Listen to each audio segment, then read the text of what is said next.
Soy la cadete de primer año, Yulisa Gómez Chávez, perteneciente a la Escuela Militar de Enfermería, y el día de hoy pues les voy a hablar del sistema respiratorio. Bueno, nuestro sistema respiratorio principalmente lo vamos a dividir en dos zonas, o bueno, los órganos que componen nuestro sistema respiratorio lo vamos a dividir en dos zonas. En una zona conductora, que es aquella que se va a encargar de la conducción del aire, que va a estar compuesta por la cavidad nasal, la faringe, la laringe, la tráquea, los bronquios y los bronquiolos terminales. La segunda zona en la que vamos a dividir a nuestra zona, nuestro sistema respiratorio, va a ser la zona respiratoria. Esta se va a encargar del intercambio gaseoso y va a estar formada por los bronquiolos respiratorios, los arcos alveolares y los alvéolos. Bueno, nuestra cavidad nasal va a ser la primera parte de nuestro aparato respiratorio. La cavidad nasal va a ser el espacio que se encuentra dentro de nuestra nariz, y en nuestra cavidad nasal se van a encontrar los cornetes nasales. Los cornetes nasales van a ser estructuras cartilaginosas que pues se van a encontrar dentro de nuestra nariz. Son tres: el cornete superior, el cornete medio y el cornete inferior. Asimismo, dentro de nuestra cavidad nasal se van a ubicar los meatos, y los meatos van a ser orificios por donde va a pasar el aire. También van a ser tres, puesto que estos se encuentran entre los cornetes nasales. El meato superior principalmente va a tener relación con el bulbo olfatorio, es decir, va a formar parte de lo que es la corriente olfatoria. El meato medio también se conoce como meato principal. Esto debido a que el meato medio cuenta con un mayor calibre y pues por aquí puede pasar o circular una mayor cantidad de aire. El meato inferior también es conocido como meato secundario, ya que cuenta con un menor calibre a comparación del meato medio, y por este pues circula una menor cantidad de aire. Bueno, dentro de nuestra cavidad nasal pues tenemos o da lugar a la función ventilatoria. La función ventilatoria principalmente va a ser esta función que va a regular la entrada y salida del aire que estamos inspirando, y también pues se va a dar el acondicionamiento del aire.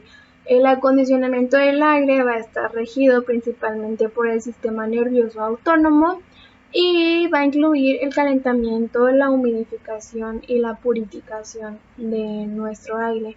Asimismo, dentro de la función ventilatoria se va a encontrar lo que es el ciclo nasal. El ciclo nasal consta de la congestión y descongestión de nuestra nariz. El ciclo nasal se da de manera alterna y continua desde lo que son los cornetes nasales. Bueno, el calentamiento y la humidificación principalmente nos van a brindar condiciones óptimas para una buena hematosis. Hay que tener muy claro que nuestro aire dentro de nuestro organismo tiene que alcanzar una temperatura de 37 grados centígrados y una saturación de humedad del 100%. Sin embargo, a nivel de la nariz solamente se alcanza una temperatura de los 32 a los 34 grados centígrados y una humidificación del 80 al 90%, por lo que el proceso de calentamiento y humidificación se va a completar en la faringe, la laringe y la tráquea. Bueno, la purificación de nuestro aire va a ser nuestro primer mecanismo de defensa, ya que va a constar pues de 6 procesos, por así decirlo. El primero va a ser el barniz mucoso. El barniz mucoso va a ser el encargado de atrapar a las partículas y a los gérmenes. El segundo va a ser el movimiento ciliar. El movimiento ciliar va a atrapar al barniz mucoso, pues hay que recordar que el movimiento ciliar nos da espacio para que circulen fluidos y partículas por lo que es nuestra nariz. Los terceros van a ser los lisosomas. Los lisosomas van a ser enzimas bacteriolíticas que van a estar presentes en el moco. Pues hay que recordar que en nuestra nariz se van a encontrar células caliciformes que van a ser estas que van a producir el moco y pues van a hacer una barrera mecánica inmunológica. Bueno, a nivel de la nariz también vamos a tener fagocitosis, pero se va a dar más a nivel superficial. Para nuestra purificación de aire también interviene lo que es el pH, pues el pH evita la supervivencia de las bacterias y también vamos a tener la participación de las inmunoglobulinas, de que estas nos van a ayudar a la identificación de las bacterias. Bueno, nuestra nariz también va a funcionar como un filtro, puesto que nuestros movimientos ciliares permiten el desplazamiento de distintas sustancias y partículas, pero así como lo permiten, también son encargadas de atrapar aquellas partículas que no pertenecen al aire, por así decirlo. Bueno, también tenemos que a nivel de la nariz vamos a tener una función olfatoria. La función olfatoria va a constar de mucosa olfatoria y lo que son las glándulas de Bowman, pues hay que recordar que las células olfatorias son células principalmente nerviosas que van a servirnos como receptores a estímulos químicos que son provocados por los vapores. Pues hay que recordar que estamos hablando de aire. A nivel de la pituitaria amarilla se encuentran las glándulas mucosas de Bowman y estas van a ser las encargadas de liberar un líquido que va a mantener húmedo y limpio todo lo que es nuestro epitelio olfatorio. A nivel de nuestra cavidad nasal también va a tener lugar la función reflexógena. La función reflexógena van a ser todos estos reflejos que van a repercutir tanto a nivel como de nuestro aparato respiratorio, tanto a nivel de nuestro aparato cardiovascular. Estos van a constar de dos vías. Una vía aferente, esto quiere decir que van a venir de afuera hacia adentro, y una vía eferente, esto quiere decir que van a venir de adentro hacia afuera. Tenemos que son 6 reflejos: los reflejos intranasales, los nasorrespiratorios, nasocirculatorios, los olfatodigestivos, nasocutáneos y los nasooculares. Principalmente los reflejos intranasales pues van a ser secretores, motores e incluso vasomotores. Estos principalmente nos van a dar una función defensiva. Los reflejos que entran dentro de los reflejos nasorrespiratorios van a ser 3. El primero va a ser el nasoglótico, que es este que se va a encargar del cierre de la glotis cuando el aire pase, y el nasoestornudatorio, que este va a tener lugar con un estímulo que venga de afuera. Pues nuestro organismo, cuando detecta que algo que no pertenece a él quiere entrar, produce este reflejo. Y también en los nasorrespiratorios vamos a tener lo que es la inspiración. Este va a tener lugar principalmente con lo que es el olfato, pues cuando llega a nosotros un olor que es rico, lo que hacemos es inspirar para poder captar mejor lo que es ese olor. Están nuestros reflejos nasocirculatorios. Los reflejos nasocirculatorios pues principalmente van a ser el naso cardíaco, que se va a dar a través de una irritación pues violenta, y el naso vascular. Este va a pues producir una vasoconstricción, ¿no? Tenemos a nuestros reflejos olfato-digestivos, que también vamos a tener que se dividen en dos. Olfato gustativo, que va a tener lugar con lo que es el olfato y la sensación gustativa, y el nasosalival, pues va a ser la secreción de lo que es la saliva. Los reflejos nasocutáneos pues disminuyen lo que es la entrada del aire con ayuda de lo que es la mucosa. Y los nasoculares es aquellos que se presentan con el lagrimeo a los olores. Tenemos el ejemplo de que cuando nosotros cortamos lo que es cebolla, se produce un reflejo nasocular. Bueno, también vamos a tener que a nivel de nuestra cavidad nasal vamos a tener una función fonatoria, puesto que la nariz va a servir como una cámara de resonancia. Bueno, en nuestra nariz también encontramos los senos paranasales. Estos van a ser frontales, etmoidales, esfenoidales y maxilares. Nuestros senos paranasales van a ser cavidades que van a estar ubicadas en los huesos que se encuentran circundantes en nuestra nariz y son comunicados por conductos y orificios con la cavidad nasal. Se encuentran tapizados por la misma mucosa que se encuentra en la nariz, y sus funciones principalmente pues son colaborar con la humidificación y el calentamiento del aire. Bueno, vamos a tener a la faringe como una estructura que forme parte de nuestro sistema respiratorio. Nuestra faringe se va a dividir en tres: el nasofaringe, orofaringe, hipofaringe, o también podemos encontrar que la hipofaringe es llamada laringofaringe. Sin embargo, la única parte de la faringe que va a tener lugar en nuestro sistema respiratorio es la nasofaringe. Bueno, también tenemos que una de las estructuras que forma parte de nuestro sistema respiratorio es la laringe. Sin embargo, las estructuras más destacadas, por así decirlo, dentro de nuestro sistema respiratorio van a ser la epiglotis, que va a ser la membrana que va a estar encargada de cerrar la glotis, y obviamente la glotis, que va a ser la encargada del cierre de la laringe.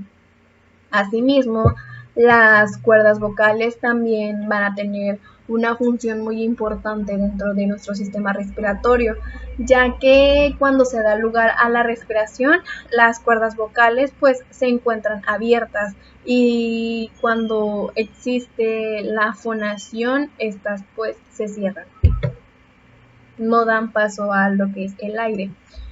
La tráquea también va a ser una estructura que va a formar parte de nuestro sistema respiratorio. Tenemos que, para que se evite de alguna manera el colapso de lo que es la tráquea, esta está formada por anillos cartilaginosos. Se estima que la tráquea tiene alrededor de 16 a 20 anillos cartilaginosos y tiene una medida de 12 a 15 centímetros de largo.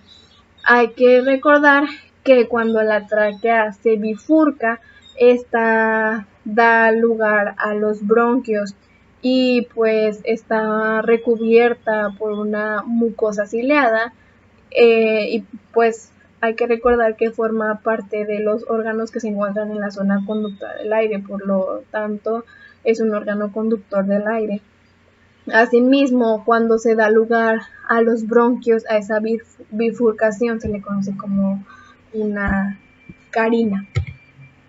Y bueno, los bronquios son estructuras que se van a encontrar en nuestro aparato respiratorio y son unos de los conductos tubulares fibrocartilaginosos en los que se va a bifurcar pues nuestra tráquea a la altura de la cuarta vértebra torácica. Estos entran dentro de lo que es la parénquima pulmonar y conducen el aire pues de lo que viene de la tráquea a los bronquios, y posteriormente estos lo conducen a los bronquiolos. Tenemos que nuestros bronquios también se van a dividir en bronquios lobares. El bronquio derecho va a tener 3 bronquios lobares, superior, medio e inferior, y nuestro bronquio izquierdo solo va a contar con 2 bronquios lobares, que van a ser el superior y el inferior. Cabe destacar que estructuras como lo son la tráquea, los bronquios y los bronquiolos forman parte de lo que son llamadas vías aéreas, pues el aire se distribuye hacia los pulmones por medio de estas vías. Y bueno, pues uno de los desafíos que se tiene a nivel del sistema respiratorio es que las vías aéreas se mantengan completamente abiertas y que el aire pueda pasar sin interrupción alguna hacia los alvéolos. Esto pues para que se pueda realizar una hematosis de manera correcta. Vamos a tener que a nivel de nuestros bronquios se van a encontrar células caliciformes y cilios que van a recubrir nuestras vías aéreas, desde la nariz hasta lo que son los bronquiolos terminales. Estas pues van a estar humedecidas por una capa de moco que van a recubrir toda nuestra superficie, y el moco va a ser secretado por estas células caliciformes que nos van a ayudar pues principalmente a lo que es la limpieza de todas las vías respiratorias. Asimismo, las células caliciformes nos van a ayudar a producir lo que es el reflejo del estornudo y el reflejo tusígeno. El reflejo del estornudo es muy similar al reflejo tusígeno, solamente que el reflejo del estornudo se va a producir en las vías respiratorias, aéreas, nasales, a diferencia del reflejo tusígeno que se va a dar en las vías aéreas inferiores. El estímulo del estornudo se va a desencadenar por un reflejo en la irritación de las vías aéreas nasales, pues los impulsos que tenemos de manera diferente van a pasar a través de lo que es nuestra cavidad nasal y van a producir este reflejo. El reflejo tusígeno, pues hay que recordar que los bronquios y la tráquea son muy sensibles, entonces una presión muy ligera que se ejerza sobre estos se puede dar por cantidades muy pequeñas de sustancias extrañas que nuestro cuerpo no conoce. Entonces esto va a ser lo que va a desencadenar nuestro reflejo tusígeno. Parte de nuestro sistema respiratorio vamos a tener a los pulmones. Los pulmones van a ser los encargados de realizar el intercambio gaseoso con la sangre. Nuestros pulmones van a ser 2 sacos blandos y esponjosos que van a alojar al conjunto de bronquiolos y alvéolos pulmonares. También hay que recordar que nuestros pulmones también se van a dividir en lóbulos.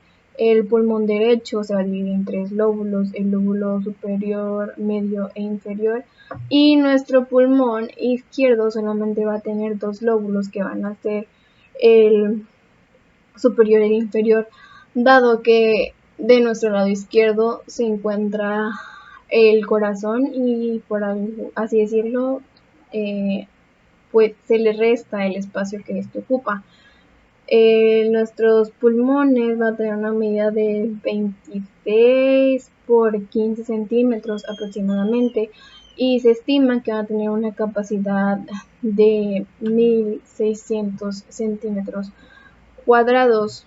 Pues también vamos a tener que nuestros pulmones están recubiertos por una membrana serosa que va a tener el nombre de pleura. Y bueno, la pleura parietal va a ser la parte externa de nuestro pulmón. Esta parte va a ser la parte que va a tener contacto con lo que es la caja torácica, el mediastino y el diafragma. También se estima que tiene una pleura visceral, y la pleura visceral es lo que reviste internamente a nuestros pulmones. Es decir, la pleura visceral es aquella que tiene contacto con todo lo que está dentro de nuestros pulmones. A nivel de los alvéolos tiene lugar el intercambio de gases, de dos gases principalmente, el oxígeno y el dióxido de carbono. El aire que es inhalado es rico en oxígeno, entonces el oxígeno que contienen los alvéolos pasa a formar parte de la sangre en el interior de los capilares, y la sangre que es rica en dióxido de carbono, pues el dióxido de carbono pasa de la sangre a los alvéolos en el interior de los capilares. De esta manera, el dióxido de carbono que ahora está en los capilares posteriormente podrá ser expulsado por el organismo, y la sangre que ahora es rica en oxígeno se va a dirigir hacia el corazón para que posteriormente pueda ser bombeada a todos los tejidos. Bueno, los alvéolos están conformados por células epiteliales, neumocitos de tipo 1, neumocitos de tipo 2, y como ya lo había mencionado, en los alvéolos se da el intercambio gaseoso.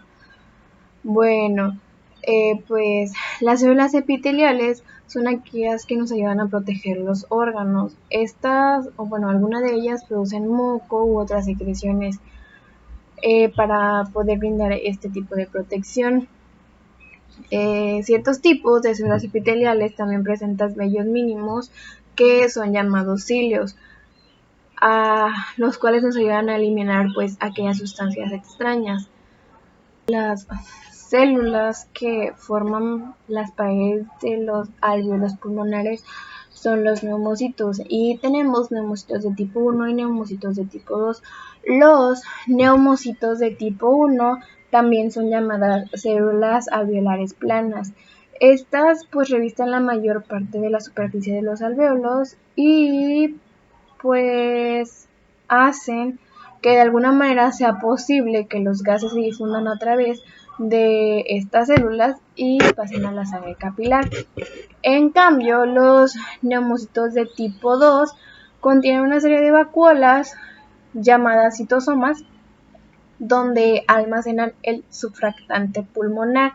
De esta manera se secreta al alvéolo mediante un proceso de exocitosis, y el surfactante pulmonar pues se mezcla con agua y así reduce su tensión superficial, lo cual forma una capa delgada o muy fina que recubre toda la superficie de los alvéolos. Del sistema respiratorio, hay que recordar que nuestro sistema respiratorio en su mayoría está compuesto por órganos cavitarios, y estos constan de tres capas: una capa serosa, una capa muscular, principalmente viene siendo músculo liso, y una capa mucosa. Bueno, hablando de los pulmones, existe algo que se llama pleura, que es esto que reviste a nuestros pulmones. Asimismo, hay una cavidad pleural. Bueno, el espacio pleural es el espacio que hay entre las pleuras parietal y visceral. Con parietal hablamos de una pleura que reviste más que nada las paredes, y visceral, que como ya lo había explicado antes, es lo que tiene contacto con lo que está dentro de nuestros pulmones. A esto se le denomina espacio virtual porque normalmente es un espacio muy pequeño que no está visto como un espacio físico que sea muy evidente. Bueno, hay que recordar que si hablamos de nuestro sistema respiratorio tenemos que hablar de lo que es la respiración, y no hay que olvidar que pues la respiración es una función biológica que tenemos todos los seres vivos, por la cual se absorbe el oxígeno disuelto en el aire y pues se expulsa el dióxido de carbono que se encuentra en nuestro organismo. Esto nos ayuda a mantener pues nuestras funciones vitales. Y bueno, una unidad respiratoria está está integrada más bien por lo que son los bronquiolos respiratorios, los conductos alveolares, el saco alveolar y los alvéolos, ya que como lo había mencionado antes, en los alvéolos es donde va a tener lugar este intercambio gaseoso.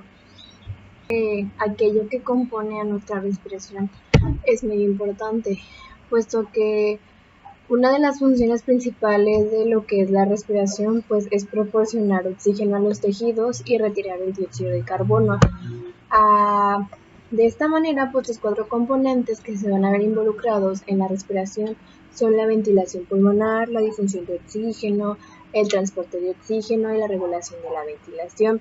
Cuando nos referimos a la ventilación pulmonar, hablamos del flujo de la entrada y la salida que tiene el aire del ambiente a nuestros alvéolos pulmonares.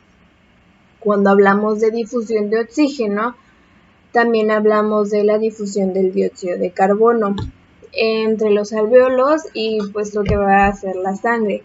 Esto más que nada nos referimos al intercambio gaseoso. También hablamos del transporte de oxígeno, asimismo también hablamos del transporte de dióxido de carbono. Y pues va a ser de la sangre y los líquidos corporales hacia todas las células y los tejidos que se encuentran en nuestro cuerpo. Y bueno, también tenemos lo que es la regulación de la ventilación. Esto más que nada es una faceta que compone pues a nuestra respiración. Como ya lo había mencionado, la ventilación pulmonar pues se trata de la entrada y salida del aire a nuestro organismo. Entonces tiene que estar regulada, tiene que ser constante y se tiene que ir alternando de manera continua. Bueno, nuestra respiración va a estar compuesta por 2 fenómenos, un fenómeno de inhalación y un fenómeno de exhalación. Asimismo, estos también son conocidos como fenómeno activo y fenómeno pasivo. Bueno, cuando hablamos de un fenómeno activo de nuestra respiración, hablamos de lo que es la inspiración del aire, ya que para que el aire pueda entrar como tal a nuestro organismo, se requiere que trabajen los músculos que están involucrados en nuestra respiración. Y cuando hablamos de un fenómeno pasivo, hablamos de lo que es la expiración o la exhalación, ya que esto se va a dar más de manera en que se relajen los músculos que están involucrados en lo que es pues la respiración. Al hablar de la respiración, pues también tenemos que hablar de cómo funciona esta y de su mecánica. La mecánica de la ventilación pulmonar va a constar de 2 procesos, de la inspiración y de la expiración. Cuando nosotros expiramos, el aire entra a nuestros pulmones, pasa por la tráquea para posteriormente poder dirigirse a lo que son los bronquios, a los bronquiolos y pues a nuestros alvéolos y que se dé el intercambio gaseoso. Pero para esto pues se necesita que nuestros pulmones se expandan y existe una contracción y descenso de lo que es nuestro diafragma.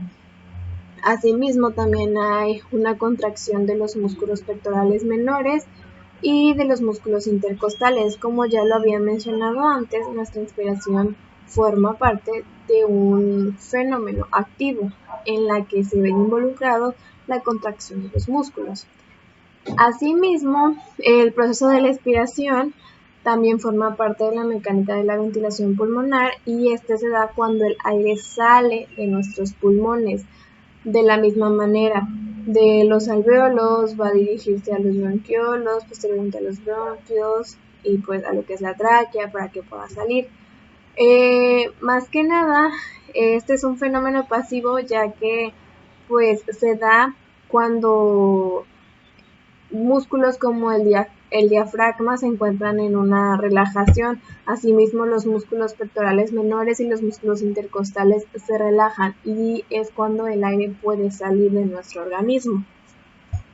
Cuando hablamos de un control de la respiración, vamos a hablar también de que los músculos que van a estar involucrados en nuestra respiración se van a contraer o a relajar según el estímulo que estos vayan recibiendo. De igual manera, existe una estimulación directa e indirecta. Asimismo, forman parte de los mismos mecanismos de la respiración. La manera directa viene siendo cuando nosotros inspiramos, y es ahí cuando tienen lugar los músculos inspiratorios, y la manera indirecta es cuando nosotros expiramos, cuando el aire sale de nuestro organismo, y en esta tienen lugar los músculos expiratorios. Ahora vamos a hablar un poquito de lo que son los volúmenes pulmonares. Como primer lugar tenemos al volumen corriente. El volumen corriente va a ser el volumen de aire que se inspire o expire en una respiración normal. En un adulto normal o un adulto promedio, este volumen va a ser de alrededor de 500 mililitros. En segundo lugar tenemos al volumen de reserva inspirado, o pues también es conocido como volumen de reserva inspiratoria. Este volumen es adicional al aire que se puede inspirar, como su nombre lo dice, y está por encima del volumen corriente normal. Bueno, ahora vamos a hablar un poquito del volumen de reserva inspiratorio. Al contrario del volumen de reserva inspirado, el volumen de reserva expiratorio va a ser este volumen adicional que se va a dar de manera cuando nosotros expiramos más del aire que normalmente deberíamos, y obviamente la cantidad va a estar por encima del volumen corriente en el caso de lo que es expirado. Y pues también tenemos al volumen residual. El volumen residual es el volumen de aire que se queda dentro de nuestros pulmones después de la expiración forzada. Este volumen es un volumen promedio de aproximadamente 1.200 mililitros o 1.200 mililitros.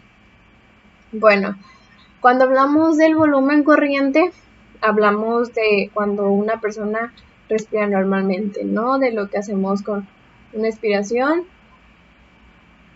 y una expiración. El volumen de reserva inspirado es cuando nosotros respiramos más de lo normal, ¿no? Cuando hacemos esto. Y el volumen de reserva expirado es cuando nosotros forzamos más nuestra respiración, cuando sacamos aire de más, cuando hacemos esto. Y pues el volumen residual es este que queda después de que nosotros forzamos nuestra respiración. Es el volumen que queda dentro de nuestros pulmones, el aire que se encuentra dentro de nuestros pulmones después de realizar este proceso. También existe lo que es la capacidad pulmonar, y estas principalmente van a ser 4. La capacidad vital, la capacidad fundamental residual, o también conocida como capacidad residual funcional, la capacidad inspiratoria y la capacidad pulmonar total. Bueno, la capacidad pulmonar vital va a ser la más importante porque, como su nombre nos lo indica, va a ser vital, va a ser lo más importante. Y esta va a estar dada por el volumen de reserva inspiratorio más el volumen corriente y también el volumen de reserva expiratorio. La capacidad fundamental residual va a estar dada por el volumen de reserva expiratorio más el volumen residual. Nuestra capacidad inspiratoria va a depender de lo que es el volumen de corriente más el volumen de reserva inspiratorio. Y nuestra capacidad pulmonar total, como su nombre lo indica, va a ser la capacidad de volumen a la que se pueden expandir nuestros pulmones con un mayor esfuerzo. Y esta pues va a darse de la capacidad vital del volumen, y también se va a sumar el volumen de reserva. Bien, hablando ya un poquito de lo que fueron los volúmenes y las capacidades pulmonares, pues tenemos aquí los valores normales en mililitros, y estas cantidades pues vendrían siendo en un adulto normal, un adulto promedio. Tenemos que el volumen corriente va a tener un valor normal de 500 mililitros, el volumen de reserva inspiratoria va a tener un total de 3000 mililitros, el volumen inspirado de 1100 y el volumen residual de 1200. Y las capacidades pulmonares van a ser, la capacidad inspiratoria va a tener un valor normal de 3500 mililitros, la capacidad residual pulmonar va a tener un valor de 2300, la capacidad vital de 4600 y una capacidad pulmonar total va a ser de 5800. Estamos hablando de que en promedio nuestros pulmones tienen alrededor de una capacidad para soportar 5 litros, 800 mililitros del aire, de aire, casi 6 litros de aire. Bueno, y ya por último, en esta parte de aquí, pues tenemos lo que es un espiograma. Es que nos va a indicar los cambios de volumen pulmonar en diferentes condiciones de nuestra respiración. Asimismo, un espiograma pues nos facilita lo que es la descripción de los acontecimientos que se dan dentro de la ventilación pulmonar, bueno, los acontecimientos que tienen lugar dentro de nuestra ventilación pulmonar. Asimismo, pues el aire que entra en nuestros pulmones o el aire de nuestros pulmones se subdivide en un diagrama en 4 volúmenes y pues lo que son las 4 capacidades pulmonares. Y hay que recordar que estas cantidades que tenemos aquí son las que se van a encontrar pues en un adulto promedio. Buenas noches, soy la cadete de primer año, Yulisa Gómez Chávez, perteneciente a la Escuela Militar de Enfermería, y les voy a hablar un poco acerca de lo que es el sistema digestivo. Bueno, vamos a tener que nuestro sistema digestivo principalmente va a darse la digestión de nutrimentos, y para esto se van a necesitar órganos cavitarios y que van a conformar a nuestro sistema digestivo, y órganos anexos a nuestro sistema digestivo, pero que también van a tener relación con el mismo. Ahora bien, bueno, el proceso digestivo va a constar de 2 partes, una parte mecánica y una parte química. La digestión mecánica y la digestión química. La digestión mecánica va a formar parte del grupo de estos procesos que en conjunto con la digestión química pues van a componer al proceso general de lo que es la digestión. Tenemos que nuestra digestión mecánica o la parte mecánica de lo que es la digestión incluye el proceso de la fragmentación del alimento. Esto quiere decir que incluye a la masticación, a la deglución, la parte de la peristalsis, que son los movimientos que se dan a nivel de los órganos que se encuentran ya más abajo de nuestro sistema digestivo. Y pues se podrá decir que, bueno, no se podrá decir, esta comienza en lo que es la boca, ya que aquí se produce la mezcla y la humidificación de lo que es el alimento junto con la saliva, y ya posteriormente puede ser triturado por medio de la masticación y así facilitar el proceso de la deglución.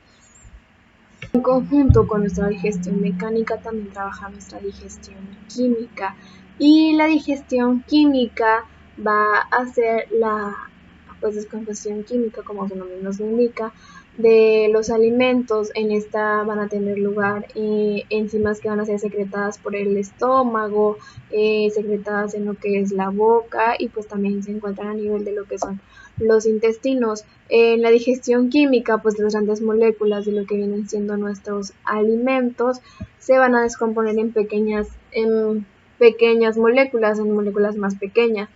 Y pues este proceso químico también comienza en la boca. Cuando la saliva comienza a descomponer el alimento, y así se continúa en el estómago cuando las enzimas comienzan a digerir nuestro alimento. Ahora tenemos a la digestión mecánica, que va a constar de la trituración, la deglución y pues ya lo había mencionado también, los movimientos peristálticos. Y bueno, tenemos a la digestión química. Como mencioné, en la digestión química intervienen diferentes enzimas, que pues a ver, aquí tenemos una tabla de en dónde se secretan estas enzimas y pues cuáles son. Y ya que mencionamos a estas enzimas que van a tener lugar en lo que pues son nuestra digestión química, pues vamos a tener que primeramente a nivel de la boca vamos a tener una enzima que se llama amilasa salival. La amilasa salival va a dividir al almidón en maltosa, que es un disacárido, y a la glucosa, que viene siendo un monosacárido. A nivel de estómago tenemos a lo que es la pepsina. La pepsina va a ser esta enzima encargada de dividir a las proteínas en cadenas cortas de aminoácidos. Pues hay que recordar que los aminoácidos son las proteínas son cadenas de aminoácidos. Y pues bueno, las van a convertir en cadenas más cortas de aminoácidos. Y tenemos a la lipasa gástrica. Esta a nivel de estómago se va a encargar de romper a las grasas en ácidos grasos y glicerina. A nivel del páncreas vamos a tener a lo que es la tripsina. Nuestra tripsina también va a seguir dividiendo a nuestras proteínas. Y la amilasa pancreática pues va a seguir dividiendo el almidón en lo que es la maltosa. Asimismo, la lipasa pancreática pues va a romper a la grasa en ácidos grasos y glicerina, pero esto ya es a nivel de la enzima secretada en el páncreas. Y tenemos que a nivel de intestino delgado vamos a secretar 4 enzimas: eripsina, maltasa, sacarasa y lactasa. La eripsina principalmente va a obtener los aminoácidos de las peptonas, o sea, de las proteínas que fuimos degradando. Y nuestra maltasa pues va a obtener glucosa de lo que es la maltosa. La sacarasa va a obtener glucosa de lo que es la fructosa y la sacarosa. Y por último tenemos a la lactosa, que va a ser esta enzima, la lactasa, que va a ser esta enzima que va a obtener glucosa de galactosa de pues lo que es la lactosa. Vamos a hablar un poquito de las etapas del proceso digestivo. Vamos a tener a la ingestión, digestión, absorción y a la digestión. La ingestión va a tener lugar en lo que es la boca, y nuestra digestión va a tener lugar tanto en la boca, en el estómago y en el intestino delgado. Pues hay que recordar que el alimento entra por la boca y se degluye para poder pasar al estómago. Vamos a tener que nuestra absorción principalmente se va a dar a nivel de lo que es el intestino delgado, pero a nivel de yeyuno e ilion. Y bueno, la ingestión va a ser a nivel de lo que es el intestino grueso. No sé por qué se escucha ruido. Bueno, vamos a tener que la digestión, o bueno, el alimento va a tener diferente nombre o va a ser llamado de diferente forma según por donde esté pasando o a dónde se esté llevando a cabo la digestión. A nivel de lo que es la boca se va a llamar bolo, a nivel de lo que es el estómago se va a llamar quimo y a nivel de lo que es el intestino se va a llamar quiro. Y ahora sí vamos a entrar a los órganos que van a integrar a nuestro sistema digestivo. Ya que hablamos un poquito de lo que es la digestión, ya vamos a entrar a los órganos que van a intervenir en nuestro sistema digestivo. Y bueno, vamos a tener lo que es nuestro abdomen y los órganos del sistema digestivo. Vamos a tener que nuestro abdomen se va a dividir en 9 regiones. Vamos a tener un hipocondrio derecho y asimismo vamos a tener un hipocondrio izquierdo. Y a la parte que se va a encontrar en medio del hipocondrio derecho y el hipocondrio izquierdo se va a llamar epigastrio. Vamos a tener que en la parte media de lo que es el abdomen vamos a tener un flanco derecho y así como tenemos un flanco derecho también tenemos a un flanco izquierdo y la región que se va a encontrar entre estos dos se va a llamar mesogastrio umbilical. En la parte inferior vamos a tener una fosa ilíaca derecha, asimismo vamos a tener una fosa ilíaca izquierda y entre medio de estas dos regiones vamos a tener una región que se llama epigastrio. A nivel de hipocondrio derecho vamos a encontrar mayormente lo que es el hígado y a hipocondrio izquierdo vamos a encontrar una partecita de lo que es el intestino grueso y el estómago. En epigastrio pues también vamos a encontrar parte de lo que es el hígado y mayormente lo que es el estómago. Flanco derecho encontramos lo que es intestino grueso. En el mesogastrio umbilical encontramos intestino delgado y lo que es el colon, también intestino grueso. Y en el flanco izquierdo encontramos mayoritariamente intestino grueso también. Y en el hipogastrio pues encontramos a lo que es el recto y el ano. En la fosa ilíaca derecha tenemos la estructura del intestino grueso que se llama apéndice. Y bueno, hay que recordar que nuestro aparato digestivo está conformado mayoritariamente por lo que son órganos cavitarios y estos están compuestos por capas, una capa mucosa, submucosa, una muscular y una serosa. La capa serosa principalmente va a ser esta que va a tener como un brillito, por eso es llamada serosa porque se parece a lo que es la cera. Tenemos que este es llamado lo más profundo es llamado epitelio y contamos con una capa muscular de lo que es la mucosa y asimismo en esta capa muscular encontramos una lámina propia. Tenemos que nuestra capa muscular se va a dividir en dos, en una capa circular y una capa longitudinal y aquí las tenemos pues de profundo a bueno, de adentro hacia afuera. Bueno, la primera parte que tiene lugar en nuestro sistema digestivo es nuestra cavidad oral. La cavidad oral pues la van a integrar lo que son los labios, las encías, los dientes, el paladar duro, también el paladar blando, el trígono retromolar, la amígdala, la mucosa bucal, que es el revestimiento que se va a encontrar en lo que es labios y mejillas, la lengua y pues, lo que es el piso de la boca. Ahora tenemos a los dientes. Vamos a tener que en un adulto vamos a encontrar pues 32 dientes. Vamos a tener que estos dos primeros dientes que están aquí se van a llamar incisivos centrales y van a seguir nuestros incisivos laterales, van a seguir los caninos, nuestro primer premolar, nuestro segundo premolar, nuestro primer molar, segundo molar y tercer molar de la misma manera en la parte de abajo. Estos van a ser nuestros incisivos centrales, incisivos laterales, caninos, primer premolar, segundo premolar, primer molar, segundo molar y tercer molar. De esta manera tenemos que si dividimos a nuestra boca en cuadrantes, vamos a encontrar del lado de la parte superior derecha izquierda 8 dientes de cada lado y en la parte inferior 8 dientes de cada lado, derecho e izquierdo.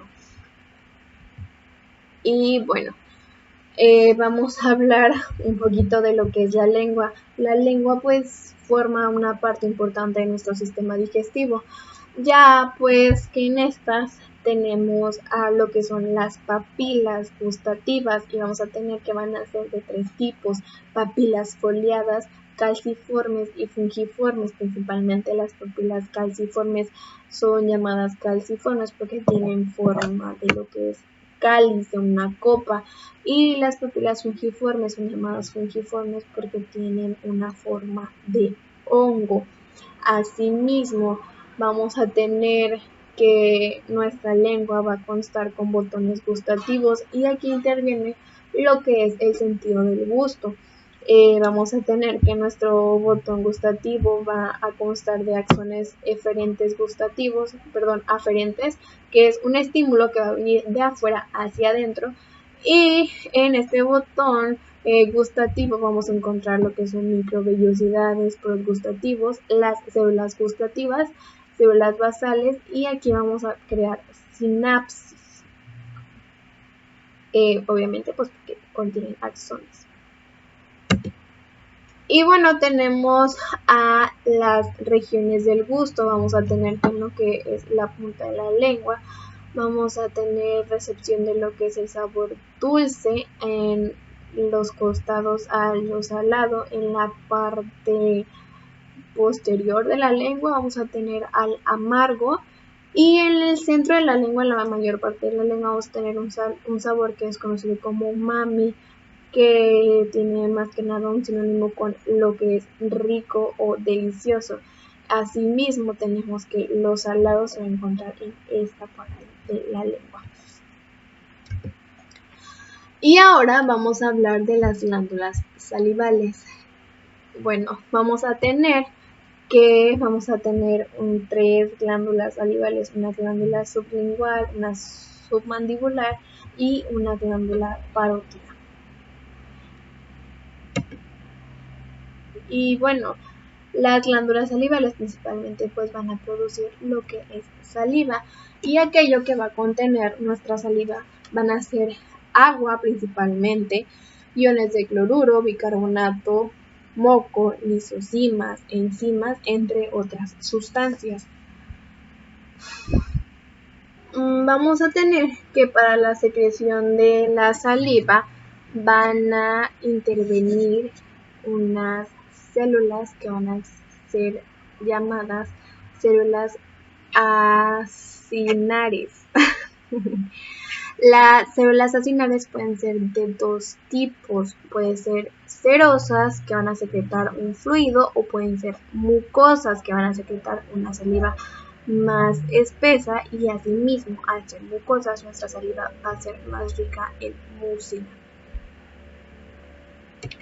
Y bueno, tenemos lugar a una de las segundas estructuras de nuestro sistema digestivo, que es la faringe. Y ya que llegamos a la faringe, vamos a tener que la faringe pues va a tener lugar en nuestro sistema digestivo, ya que va a ser la encargada de conectar a nuestra boca con el esófago. Asimismo, la parte que tiene lugar en nuestro sistema digestivo pues es la orofaringe. Esta pues, llama un minuto. Esta está compuesta por tejidos musculosos y está revestida por una membrana mucosa. Y así es como llegamos a lo que es el esófago. Bueno, nuestro esófago va a ser esta estructura en forma de tubo muscular que va a constar pues de 2 capas. El esófago va a iniciar en lo que es C6 y va a terminar en D o T11. Esta es la estructura que conecta directamente con el estómago y va a tener una medida de alrededor de 25 a 30 centímetros de largo. Asimismo, cuenta con una capa mucosa que cuenta con un epitelio escamoso. Bueno, vamos a tener que nuestro esófago se va a dividir en tres y que nuestro primer tercio, que va a ser el primer tercio superior, pues va a constar de lo que es músculo estriado, así como nuestro segundo tercio, que va a ser la parte media, va a contener músculo estriado y músculo liso. Y nuestro tercer tercio, que va a ser el de la parte inferior, pues solamente va a contener músculo liso. Asimismo, en el esófago se ubica lo que es el hiato esofágico. El hiato esofágico va a ser un ligamento que va a tener o va a ser la unión esofagogástrica. Este va a tener lugar en la vértebra torácica 11, en el lugar en lo que es el cuello, el mediastino y posteriormente pues va a ser el abdomen. Y llegamos a lo que es el estómago. Al llegar a esta estructura que es el estómago, vamos a ver que esto que se encuentra en esta parte de aquí es el esófago. Esta parte que está aquí se llama cardias. Tenemos que tiene un fondo que cuenta con un cuerpo. Tenemos que el cardias va a ser nuestra unión esofagogástrica. Tenemos también que esta curva que tiene nuestro estómago es llamada curvatura mayor y esta curvatura que está aquí se llama curvatura menor. Tenemos a un píloro o al conducto pilórico, que es este que conecta nuestro estómago con el intestino delgado, con el duodeno, porque es la primera parte de nuestro intestino delgado. Entonces esto que está aquí es el duodeno. Tenemos también que cuenta con un antro. Y bueno, esas serían las estructuras que básicamente componen a lo que es nuestro estómago. Y pues tenemos que, al igual que nuestros demás órganos, se va a dividir en capas. Una capa mucosa, una capa submucosa, una muscular y una serosa. También vamos a tener que nuestro estómago, a nivel de lo que es la pared, va a tener estas células parietales. Estas células parietales son aquellas que se van a encargar de la formación del ácido clorhídrico. Asimismo, pues van a causar la desnaturalización de lo que son las proteínas en aminoácidos y esta también va a ser una barrera inmunológica. La diapositiva de aquí pues tenemos de forma más clara lo que es la histología del estómago, ¿no? Como ya lo había dicho, tenemos a la capa mucosa, que está formada por un epitelio superficial, una lámina propia y pues la capa muscular mucosa. Tenemos a la capa submucosa y a la capa muscular. La capa muscular vamos a tener que se va a dividir en tres, en una capa oblicua, una circular y una longitudinal. Y por último vamos a tener a la capa pues serosa. Asimismo, de este lado tenemos a las células parietales, que son estas que se van a encontrar en lo que es la pared, como ya lo había mencionado. Y bueno, vamos a tener aquí las funciones del estómago. Vamos a tener que nuestro estómago principalmente va a tener funciones motoras, secretoras de forma endógena también. Va a tener funciones de defensa, de absorción y de digestión. Y bueno, tenemos a la primera función. La función motora va a ser esta que se va a encargar pues de la mezcla de los alimentos, de la diferenciación de los mismos y después se va a llegar a lo que es la vaciación de nuestro estómago. Tenemos a la función secretora. La función secretora va a constar de diferentes células, las células principales, las células parietales, las células mucosas, las células delta y el factor intrínseco. Y ya que mencionamos a todas estas células que van a formar parte de nuestra función secretora, pues vamos a tener que nuestras células principales van a ser estas que van a secretar pepsinógeno principalmente y lo que es el agua. Nuestras células parietales se van a encargar de la secreción de ácido clorhídrico. Las células mucosas se van a encargar pues de la secreción de moco, de bicarbonato y también de agua. Nuestras células delta van a ser estas células que se van a encargar de la secreción de la somatostatina y la función que tiene el factor intrínseco aquí pues es la absorción de nuestra vitamina B. Asimismo, pues nuestra función secretora también nos va a servir como para la inhibición de estas bacterias, pues la pepsina y el ácido clorhídrico principalmente se van a encargar de ser protectores de pues, bacterias. Asimismo, el pH del ácido clorhídrico pues desfavorece a la mayoría de estas bacterias y no permite que sobrevivan. Y así tenemos pues lo que son las líneas de defensa que tenemos, que son barreras físicas y químicas. Vamos a llegar a lo que son nuestras fases de la secreción. La primera fase de la secreción es la fase cefálica. Esta fase cefálica es aquella en la que van a tener lugar el oído, la vista, el olfato, el gusto. Asimismo, pues van a intervenir lo que son las amígdalas, va a tener estimulación a nivel cerebral por el hipotálamo y el núcleo dorsal del nervio vago.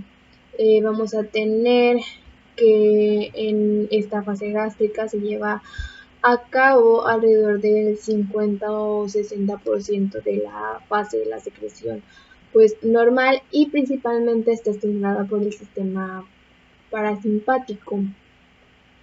Posteriormente pues sigue nuestra fase gástrica, que es aquella pues que se da en el estómago, ¿no? Vamos a llegar a nuestra fase de la secreción gástrica. Al llegar a la fase de la secreción gástrica estamos llegando a esta fase que se da pues en el estómago. Entonces aquí intervienen estos reflejos nerviosos secretores locales.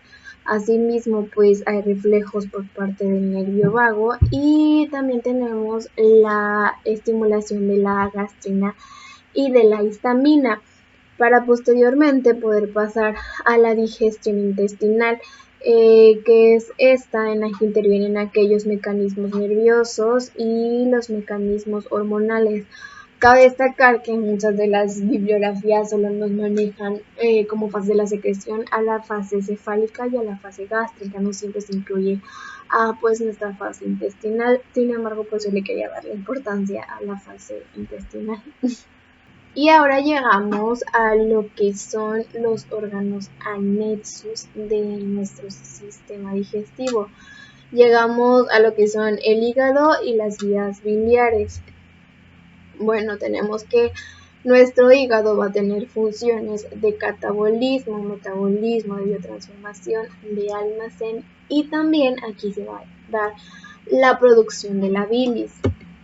Tenemos que nuestra composición de la bilis va a ser principalmente agua, va a contener colesterol, también va a contener sales biliares y va a contener pigmentos biliares.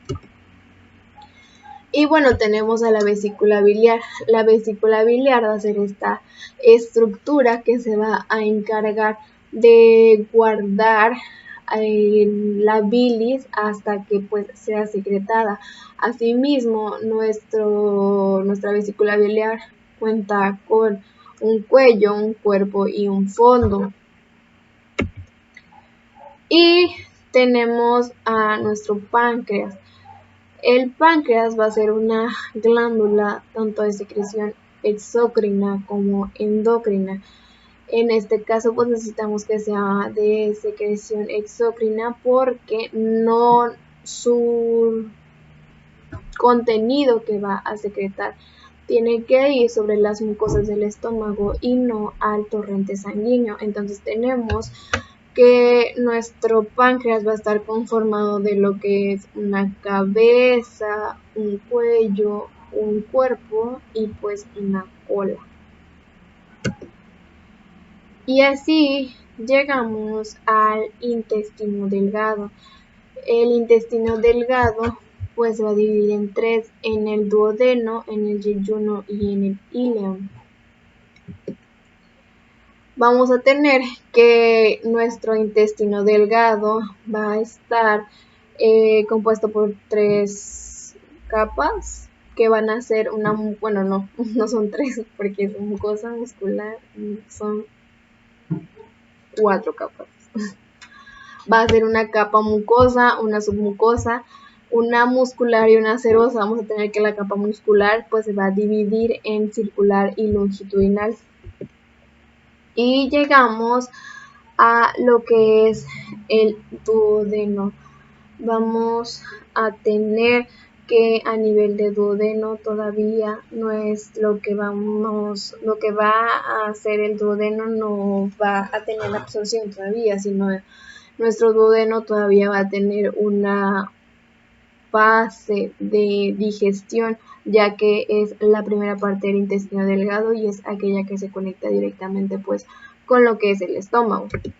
Y tenemos al yeyuno y al ileón. En el yeyuno y el ileón ahora sí pues vamos a tener lo que son absorción de nutrientes principalmente. Y tenemos que el yeyuno es 2/5 partes de lo que es el intestino delgado total y el ileón son 3/5 partes de lo que es nuestro intestino delgado total, como pues lo podemos ver aquí. Y así llegamos al intestino grueso. Vamos a tener que nuestro intestino grueso va a estar conformado por segmentos. Un segmento que se va a llamar colon ascendente, este que está aquí se va a llamar colon transverso, este que está aquí se va a llamar colon descendente porque baja en colon sigmoides o sigmoideo. Se va a encontrar el recto y posteriormente el ano. Hay también que destacar que en nuestro intestino grueso se encuentra una estructura que se llama apéndice, que es como una colita que se encuentra en nuestro intestino grueso. Y bueno, tenemos también las capas de lo que son nuestro intestino grueso. Tenemos que también va a tener una capa mucosa, una capa submucosa, una muscular y una serosa. Asimismo va a tener ganglios linfáticos a donde va a drenar y sus vasos sanguíneos. Y bueno, en el intestino, o las funciones que van a tener nuestro intestino, van a ser primero absorción, principalmente va a ser absorción de agua. Vamos a tener secreción, porque aquí también vamos a tener secreción de lo que son enzimas para pues completar el proceso de lo que es la digestión. Vamos a tener movimientos, vamos a tener que también tiene una función motora y estos son llamados movimientos peristálticos. También vamos a tener que el intestino grueso va a llevarse a cabo la formación de las heces y posteriormente lo que es la egestión. Al llegar a lo que es el intestino grueso, llegamos a la última estructura que conforma nuestro sistema digestivo y damos por terminado el tema. Bueno, hola, soy la cadete de primer año, Yulisa Gómez Chávez, perteneciente a la Escuela Militar de Enfermería. Y pues ahora les voy a hablar un poquito de lo que es el sistema urinario. Bueno, para comenzar, los órganos que van a componer nuestro sistema urinario van a ser principalmente vasos sanguíneos, los riñones, que son unas estructuras muy importantes dentro de este sistema, los uréteres y la vejiga y la uretra. Cabe recalcar que por encima de nuestros riñones se encuentran las glándulas suprarrenales, pero en este caso las glándulas suprarrenales no van a formar parte de nuestro sistema urinario o no van a tener tanta relación. Bueno, la función principalmente del sistema urinario es filtrar nuestra sangre para desechar todas aquellas sustancias que a nuestro organismo ya no le puedan servir. Entonces vamos a tener que nuestro sistema urinario principalmente va a tener esta función de un filtro. De esta manera, la principal función que va a tener lugar en nuestro sistema urinario, como ya lo había mencionado, pues va a ser la filtración del plasma. Todo esto para pues eliminar aquellas sustancias que ya no nos van a servir y que van a ser desechos, en pocas palabras. Bueno, tenemos a los riñones. Los riñones son estos órganos que tienen una mayor función en comparación con el resto de las estructuras que forman parte de nuestro sistema urinario. Estas funcionan como un almacén o una vía de piso. También tenemos entre nuestras características que nuestro riñón derecho se va a encontrar un poquito más abajo, ya que pues de este lado tenemos o se encuentra lo que no es nuestro hígado, ¿no? Y todo lo que va a entrar a nuestro riñón va a entrar por lo que se llama hilio renal. El hilio renal va a estar conformado por la pelvis renal y la arteria que va a irrigar a nuestro riñón y pues la vena que va a drenar a lo que es nuestro riñón. Asimismo, la sangre entra, nuestro riñón la filtra, lo que se ocupa sale por la vena y lo demás se desecha en forma de orina.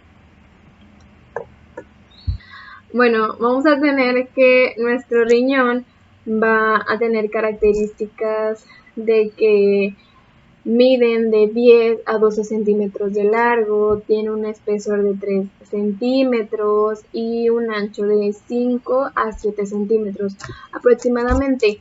Asimismo, su peso va a ser de 125 a 155 gramos.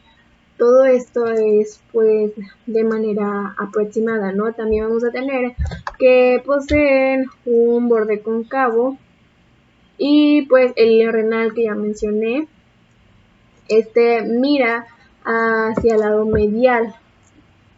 Asimismo va a estar conformado por una arteria renal, una vena renal, nervios y lo que son su drenaje linfático. Bueno, tenemos que tienen una estructura o una forma de lo que es un frijol y pues son de color rojizo. Estas son estructuras retroperitoneas, ya que se encuentran detrás del peritoneo. Vamos a tener que las partes que integran a nuestro riñón van a ser una cápsula, que es lo que envuelve a nuestro riñón, una corteza, la médula, una arteria renal, una papila renal, que es esta parte de aquí, la conexión con el cáliz menor. También tenemos a los senos renales, tenemos al cáliz menor, a la vena renal, bueno, esto que están aquí son los cálices menores. Tenemos una columna renal también, que es esta parte que se encuentra aquí. La cápsula renal, como ya lo había mencionado, es aquello que reviste o protege a nuestro riñón. Están los uréteres, los lóbulos renales, las pirámides renales y también podemos encontrar tejido adiposo, ¿no?, que es en el riñón. Bueno, tenemos que entre las funciones más importantes de lo que son nuestros riñones, o las funciones más importantes que realizan nuestros riñones, son que así como tienen la función de filtrar y desechar aquello que no nos sirve, también desechan aquellos medicamentos y las toxinas que entran a nuestro organismo. Estos también son productores de hormonas, ayudan a regular lo que es nuestra presión sanguínea, producen una hormona que nos ayuda a la producción de los glóbulos rojos, regulan el agua dentro de nuestro organismo y otros químicos que se pueden encontrar en nuestra sangre, como lo son el sodio, el potasio, el fósforo y el calcio. Asimismo, tiene una intervención con lo que es nuestro pH, entre pues algunas otras funciones que se destacan a nivel de nuestros riñones, ¿no? tipo que nos ayudan a regular el volumen plasmático y de la misma manera nos ayudan a mantener los niveles sanguíneos de los iones. Asimismo nos ayudan a lo que es mantener la osmolaridad sanguínea. Bueno, como ya lo había mencionado, nuestro riñón también tiene la función de producción de hormonas, de producir hormonas. Estas pueden ser el calcitrol. El calcitrol es la forma activa que tiene nuestra vitamina D, que es llamada calciferol. Pero el calcitriol, pues en su forma activa, pues nos ayuda a lo que es la absorción del calcio. Esto tiene lugar principalmente en lo que son los huesos. También tenemos la producción de eritropoyetina. La eritropoyetina nos va a ayudar para la producción de glóbulos rojos, más que nada a la maduración de eritrocitos. Y tenemos que la renina pues nos va a ayudar a lo que es la regulación del balance de agua. Eso también va a tener lugar en lo que es la regulación de la presión arterial, que es un proceso que vamos a ver más adelante. Como ya lo había mencionado, el calcitriol va a ser la forma activa de la vitamina D. A nivel del intestino vamos a tener que va a permitir el transporte transepitelial del calcio. Esto quiere decir que va a permitir que el calcio se transporte entre las capas epiteliales, ¿no?, de lo que es el intestino. A nivel de los huesos, pues vamos a tener la mineralización y el remodelado óseo. A nivel de lo que son los riñones, pues vamos a tener la reabsorción tubular de calcio. Y también tenemos que funciona a nivel de la tiroides, con la secreción y síntesis de la paratormona o PTH.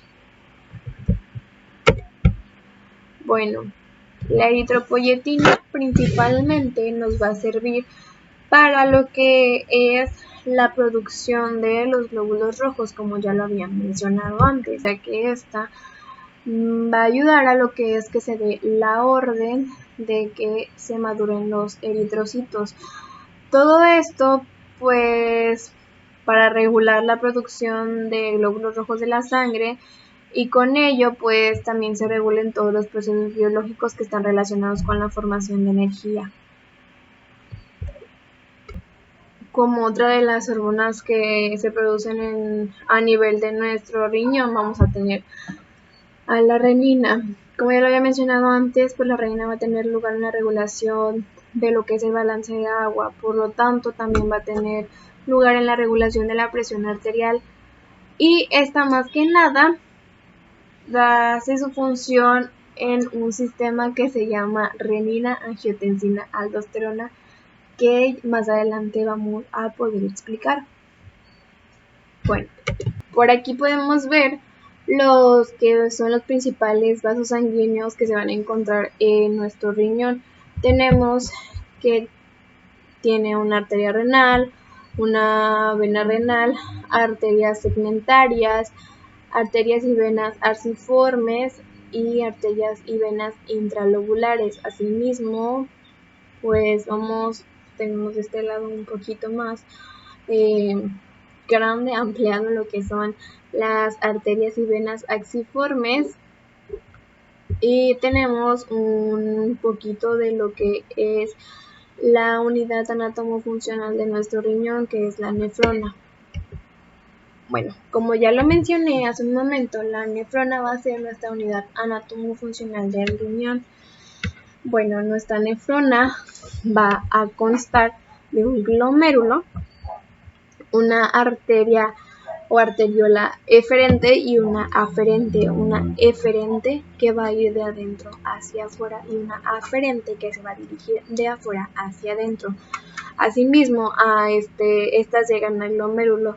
A nuestro glomérulo lo envuelve una cápsula de Bowman, y es aquí cuando iniciamos el recorrido de la producción de la orina. De la cápsula de Bowman nos dirigimos al túbulo proximal, y de esta manera pasamos a lo que llamamos un asa de Henle, que está conformada por un segmento grueso de la rama ascendente, un segmento fino de la rama ascendente y una rama descendente. Por aquí está. Después de esto tenemos un túbulo distal y acá sigue nuestro túbulo colector para después pasar al túbulo cortical, al túbulo colector medular y al conducto colector. Hay que recordar que esta parte aquí que está separado se encuentra en lo que es la corteza de nuestro riñón y esta parte de aquí abajito se va a encontrar en lo que es la médula. Tenemos que el túbulo proximal se llama proximal porque está más próximo y el túbulo distal tiene este nombre pues porque está un poquito más alejado. Bueno, tenemos que a nivel de nuestras nefronas existen diferencias regionales entre sus estructuras. Tenemos unas nefronas que son llamadas nefronas corticales y unas nefronas que son llamadas nefronas yuxtaglomedulares. Las nefronas corticales son más abundantes en una relación de que por cada 8 nefronas va a haber 7.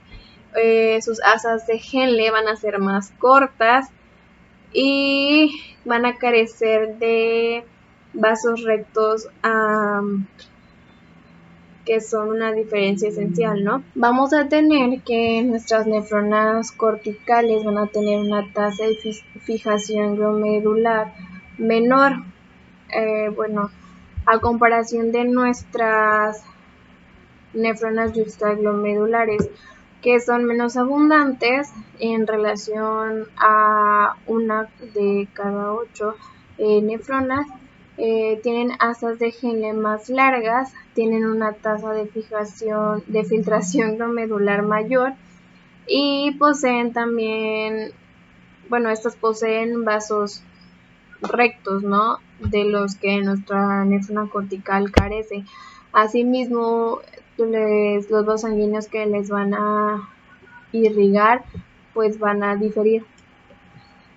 Bueno, aquí tenemos un poquito más grande lo que es nuestra nefrona cortical y vamos a tener pues que nuestra nefrona cortical se va a encontrar en lo que es pues la médula, ¿no? De lo que vendría siendo el riñón. Asimismo tenemos a la nefrona o al aparato yuxtaglomerular, que como vemos acá es un poquito más complejo, ¿no? Pues constan de células yuxtaglomedulares y bueno, todo esto lo vamos a explicar en el proceso que viene a continuación. Como ya lo había mencionado antes, cuando mencioné la hormona de la renina, que tenía lugar en el sistema renina-angiotensina-aldosterona. ¿Qué es el sistema renina-angiotensina-aldosterona?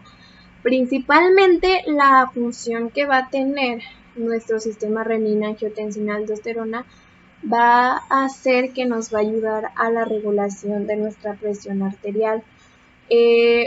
Una disminución en nuestra presión arterial se puede dar ya sea por deshidratación, un déficit de sodio, alguna hemorragia, la disminución del nivel sanguíneo y pues esto va a provocar pues la disminución de nuestra presión arterial, ¿no?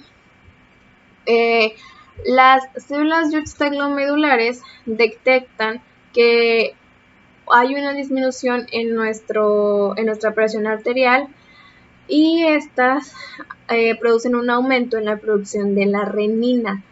La renina nos va a ayudar a lo que es el aumento de angiotensina 1, pero para que se pueda dar el aumento de la angiotensina 1 tiene que intervenir nuestro hígado y nuestro hígado secreta algo que se llama angiotensinógeno. Entonces, juntando la renina y el angiotensinógeno podemos tener o dar origen a la angiotensina 1.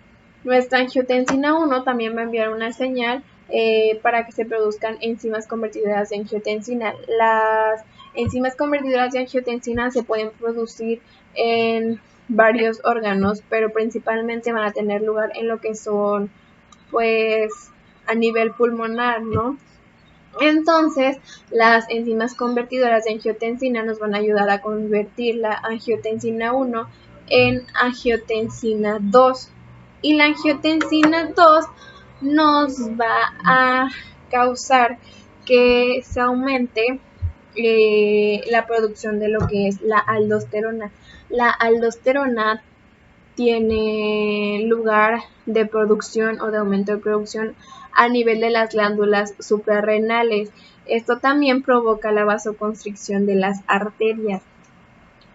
Asimismo, se va a dar un aumento de lo que es la aldosterona cuando se aumenta el potasio en el líquido extracelular. Esto va a estimular pues a nuestra glándula de suprarrenal o bueno, la corteza suprarrenal, y va a generar que se produzca un aumento en la producción de aldosterona. Asimismo, cuando se produce este aumento en la producción de aldosterona, pues en los riñones existe un aumento de absorción de sodio y lo que es el agua. Asimismo, se aumenta la secreción de potasio e hidrógeno en la orina, y esto nos va a ayudar al aumento de nuestro volumen sanguíneo, lo que va a dar origen a que nuestra presión arterial aumente, y como hay que recordar que estaba baja, pues va a regresar a su normalidad. Vamos a tener que la formación de nuestra orina va a comenzar cuando existe una gran cantidad de líquido que casi no dispone de proteínas, y este se filtra desde lo que son los capilares glomerulares a la cápsula de Bowman, como podemos ver aquí. Aquí tenemos a nuestros capilares glomerulares y aquí tenemos a nuestra cápsula de Bowman. Bueno, la mayoría de las sustancias del plasma, excepto lo que son las proteínas, se pueden filtrar libremente, de manera que su concentración en el filtrador glomerular, en lo que es la cápsula de Bowman, es casi la misma que en el plasma. Bueno, a medida que el líquido va abandonando nuestra cápsula de Bowman, en esta parte de aquí, va a pasar a través de los túbulos, y estos modifican por la reabsorción de agua y de solutos específicos que van a ir pues de nuevo hacia la sangre, o por la secreción de algunas otras sustancias desde los capilares peritubulares hacia lo que son nuestros túbulos. Vamos a mostrar lo que es el manejo renal de lo que son 4 sustancias. Hay que recordar que estas van a ser de manera hipotética. Bueno, la sustancia que se muestra en la figura A, pues se puede filtrar libremente entre los capilares glomerulares, pero no se absorbe ni tampoco se secreta, de forma que la excreción de esta sustancia pues es igual, como es igual a la intensidad con la que se filtra. Entonces los riñones manejan de esta forma criterios que son de ciertos productos de desecho, como la creatinina, y esto pues nos permite excretar casi todo lo que se va a filtrar. A nivel de lo que es nuestra figura B, vamos a tener que la excreción urinaria va a ser pues menor a la filtración en los capilares glomerulares. En este caso, pues nuestra excreción se calcula como la filtración menos la reabsorción.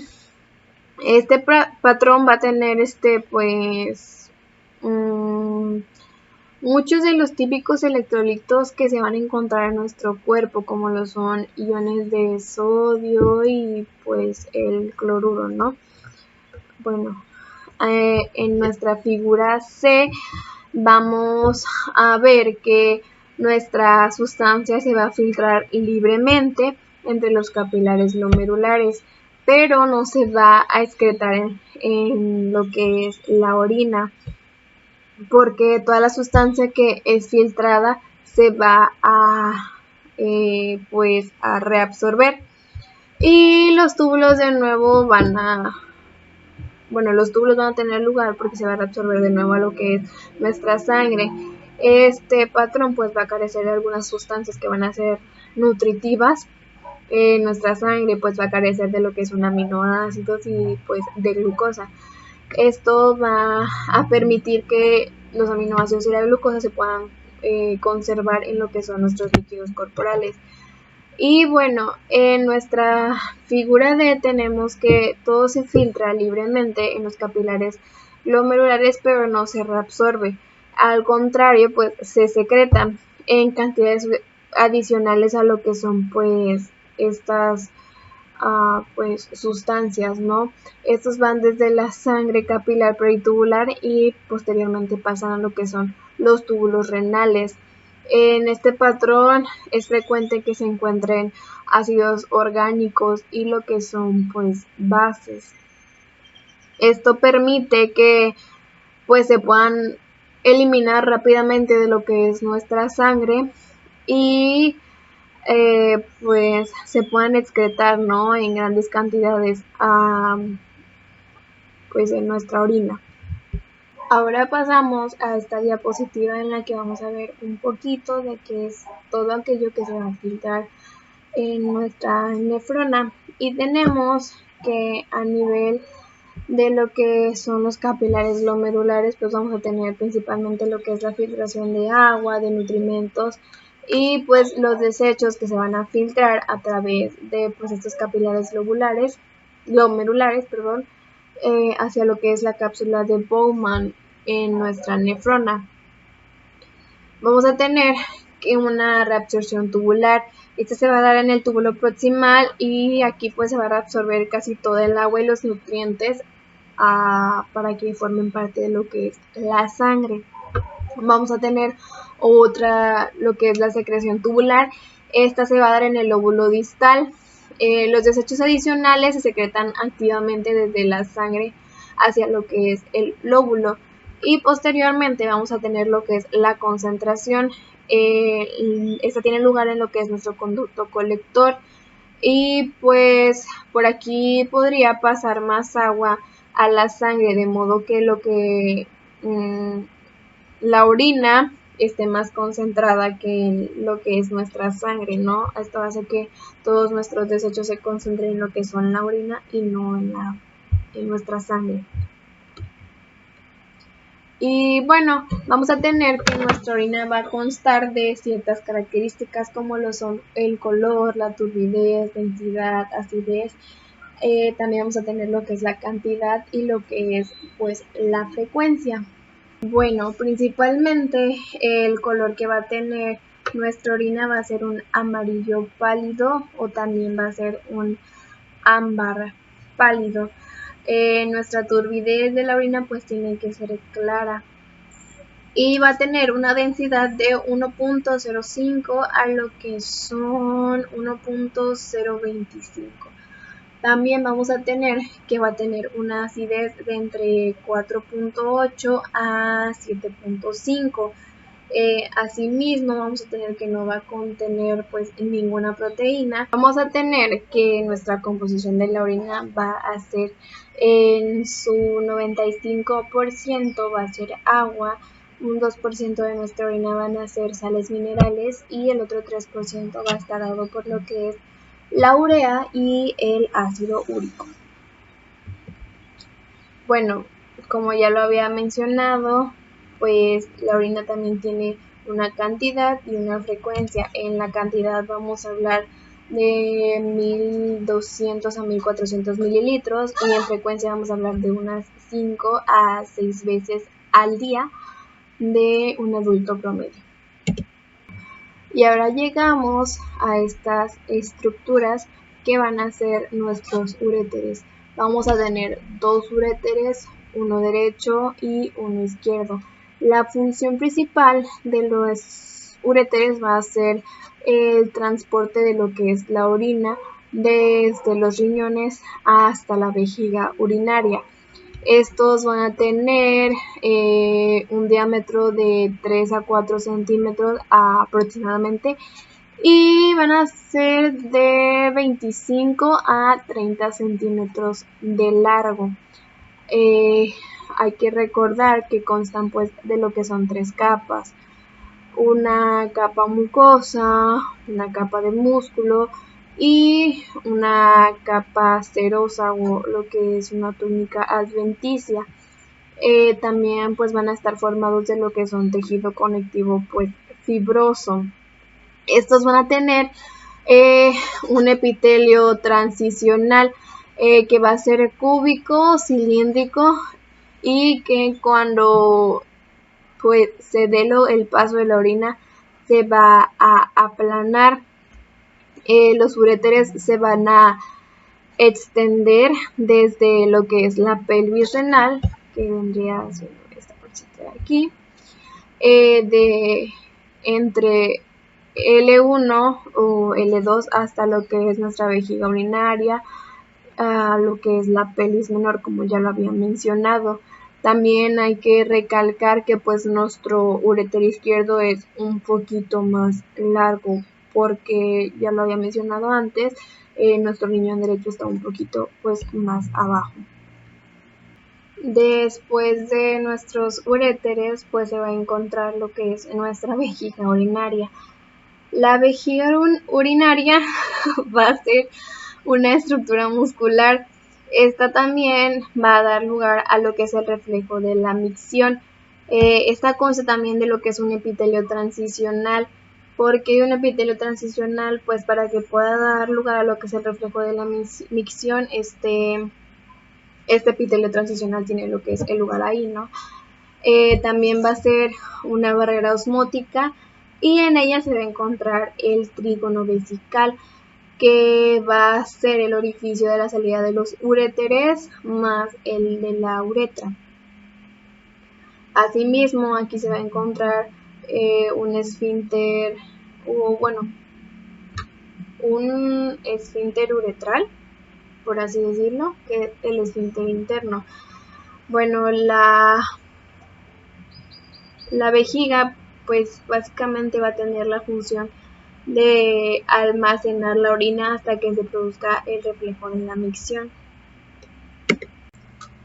Aquí podemos ver un poco de lo que es la inervación de la vejiga urinaria. ¿Para qué va a ser importante la inervación de la vejiga urinaria? Pues como ya lo dije, en nuestra vejiga urinaria va a tener el lugar lo que es el reflejo de la micción, que es un reflejo que va a ser de suma importancia. Tenemos que está inervada simpáticamente y parasimpáticamente. Asimismo, pues tenemos las partes que componen a nuestra vejiga urinaria, ¿no? Que son el cuerpo, el trígono, que ya lo había mencionado, el cuello de la vejiga y pues un esfínter externo. Bueno, vamos a hablar de lo que es el reflejo de la micción.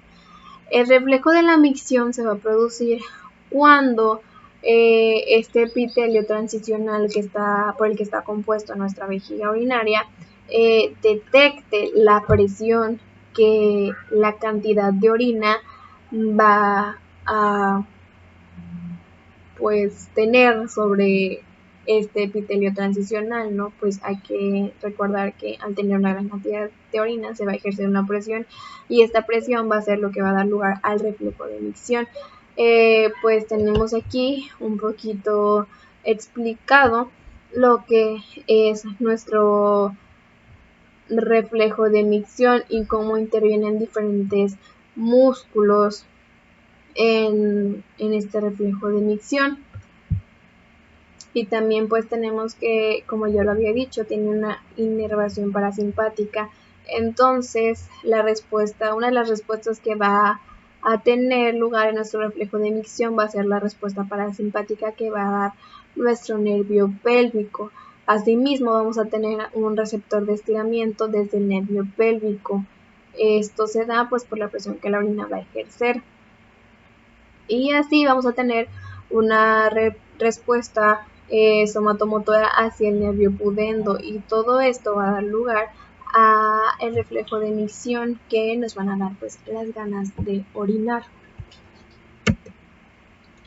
Y por último tenemos a lo que es la uretra. Vamos a tener que la uretra va a ser esta estructura que va a estar encargada de pues conducir la orina desde la vejiga hacia lo que es el exterior. Así como mencioné, pues la uretra femenina pues difiere de lo que es la uretra masculina. Pues nuestra uretra femenina va a tener un largo de 4 a 5 centímetros, va a ser mucho más corta y va a tener un diámetro de 5 a 6 milímetros más o menos.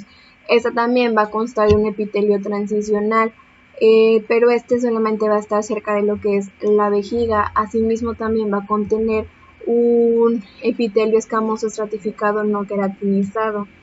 Y aquí se van a dar lugar las glándulas de Litre, que van a hacer la lubricación, o hay que recordar que pues las glándulas de Litre son aquellas que están encargadas de la producción del moco.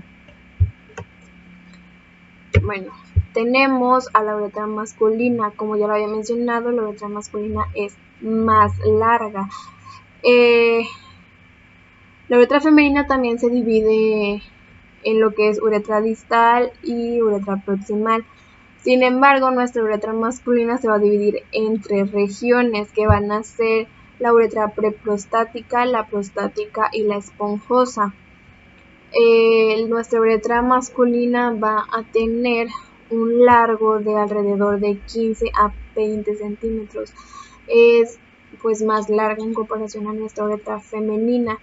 Y esta va a atravesar la glándula prostática, o bueno, la próstata.